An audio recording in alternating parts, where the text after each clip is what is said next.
საქართველოდან ამერიკაში ქართველების მასობრივი ემიგრაცია 1724 წლიდან დაიწყო. ქართული დიასპორის მონაცემებით დღეისათვის არაოფიციალურად ჩვენი ქვეყნიდან ამერიკაში წასულთა რიცხვი 300,000-დან 100,000-მდე მერყეობს. ქართველების ემიგრაცია მათი ტკივილი და ბრძოლა გადარჩენისთვის.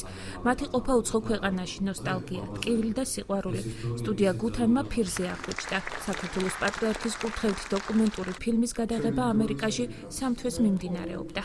ჩვენი ქართველი მეცენატების, რომლებიც ამერიკის შეერთებულ შტატებში ემიგრაციაში ცხოვრობენ, ამ ადამიანების მიწვევით ჩავედით ამერიკის შეერთებულ შტატებში და გადავიღეთ ფილმი სახელად მიწის ჯული, რომელიც თავიდან ბოლომდე შეეხება ქართველ ემიგრაციაში ჩვენი ქართველი მამულიშვილების ძალიან დიდ ტკივილს, რასაც ქვია სამშობლოს გარეშე ცხოვრების ტკივილი. ეს არის თავიდან ბოლომდე ფილმი არის თავიდან ბოლომდე ტკივილი.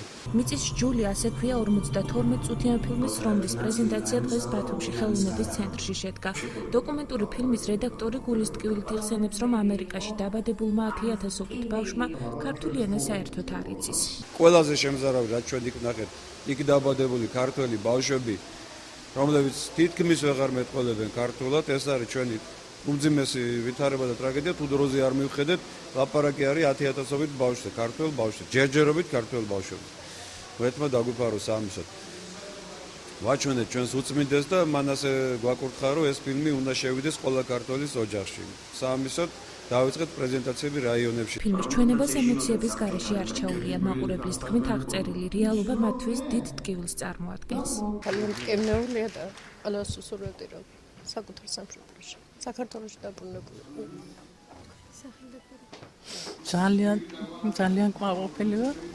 ცრემლები მომდის არ შემიძლია. ძალიან კმაყოფილი ვარ. რა გითხრათ მეტი? ჩემზე ძალიან იმოქმედა. ძალიან მადლობელი ვარ. სტუდია გუთანმა ფილმის ჩვენება საქართველოს სხვა რაიონებში უკვე გამართა. ხვალიდან კი ნამუშევარს აჭარის მაღალმთიანეთის მოსახლეობაც იხილავს.